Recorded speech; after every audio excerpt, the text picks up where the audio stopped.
All right, so this is going to be our second video of the night. We saw a little bit of an article, and it had a headline that drew us in, and we kind of wanted to talk about it a little bit. And the headline was "D&D is uncool again."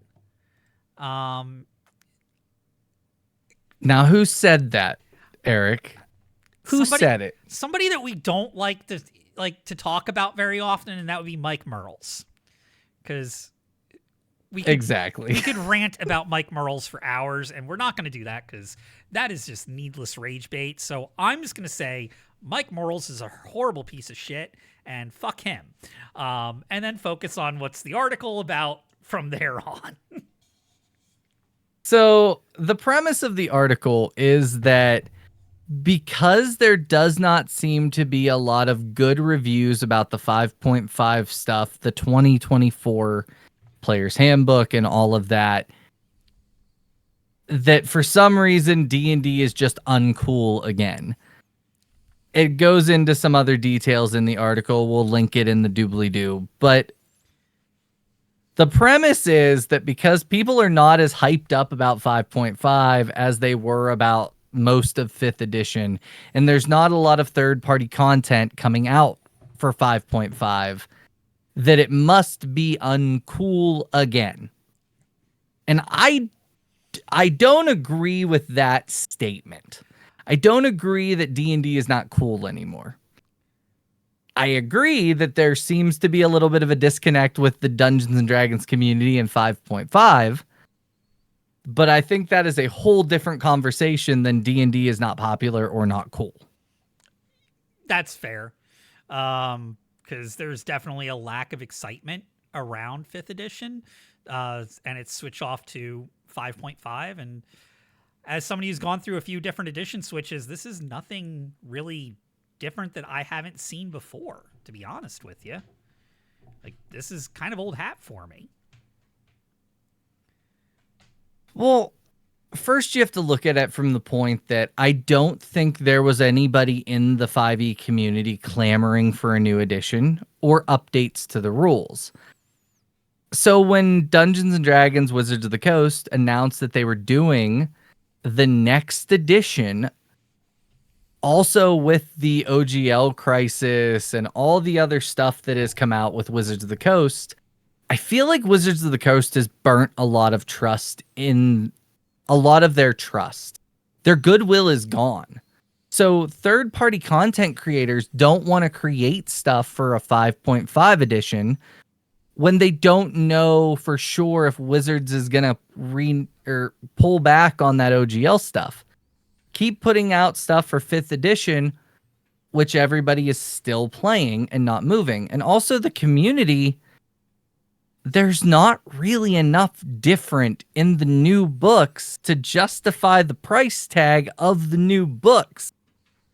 It doesn't make sense to pay the money to move on from 5th edition. Well, for me also, the release schedule of the books doesn't make a lot of sense either, right? Like, they're not releasing they didn't release all 3 at the same time. And D&D is very much a 3-book release at its core. It's a player's handbook, a DMG, and a monster manual. And they didn't release all 3 as a bundle on a day 1 pickup, which I still, like, why? Because you don't need them. You can still play 5th edition with it. They're unnecessary. And even the releases, we heard from multiple different shop owners that they did not get the order that they requested for the books. Like there was a controversy there that we should have covered, but we didn't, where all these businesses, these local game stores requested a set amount of books. They got maybe a 10th of what they were supposed to, and Wizards of the Coast just said, well, too bad. Yeah. Oh, well, you know, allocation rules. We needed them for our website. And so, no, Dungeons and Dragons is not uncool again. It is still the most popular TTRPG. If you were to go online right now, put up a post saying you were running a 5th edition game, you would fill that table in about 2 minutes. It is that popular right now. And I think it's funny, like you said, with this release. Why are they releasing them separately? Because they're Like not the necessary. monster manual just came out and the player's handbook came out last year. Are all three finally out now? Because I haven't really been following. I believe they are. I don't know. I didn't buy them. Neither did I. Because mainly they didn't offer me anything dramatically different. And I think that's one of the big contributing factors to why you don't have people putting out stuff specifically for 5.5. It's so little changed that you can continue to run the 5th edition stuff with it, the 5.0 next to it. It really reminds me a lot of that 3rd edition to 3.5 switchover. There was some rules smoothing, there was a little bit of tweaks here and there, but you could still run 3rd edition with 3.5. You could kind of do the same thing with 1st edition to 2nd edition as well. And so if you don't need to completely change everything you have, why are you going to reformat what you got going on a maybe? Exactly. Like I don't know what the point of this 5.5 was. Like if you wanted to clean up some rules or tighten things in, that makes sense. But why do you need a 3-book release at max price? That's where I'm at with it. And ultimately, I think that people are trying to, I don't even know the word downplay, but like this obviously the statement was made by Mike Mearls. He was let go from Wizards of the Coast. Of course he's going to try to downplay the company that let him go. To me, it sounds like he's just trying to make it something that it's not. And at the same time, D&D is strong. It is never going to not be strong, despite the amazing other TTRPG options out there. I just don't think 5.5 is ever going to be as well received as 5th was. From the standpoint of Wizards of the Coast has proven that they're not a great company. People have lost faith in them. And you don't need them. Yeah.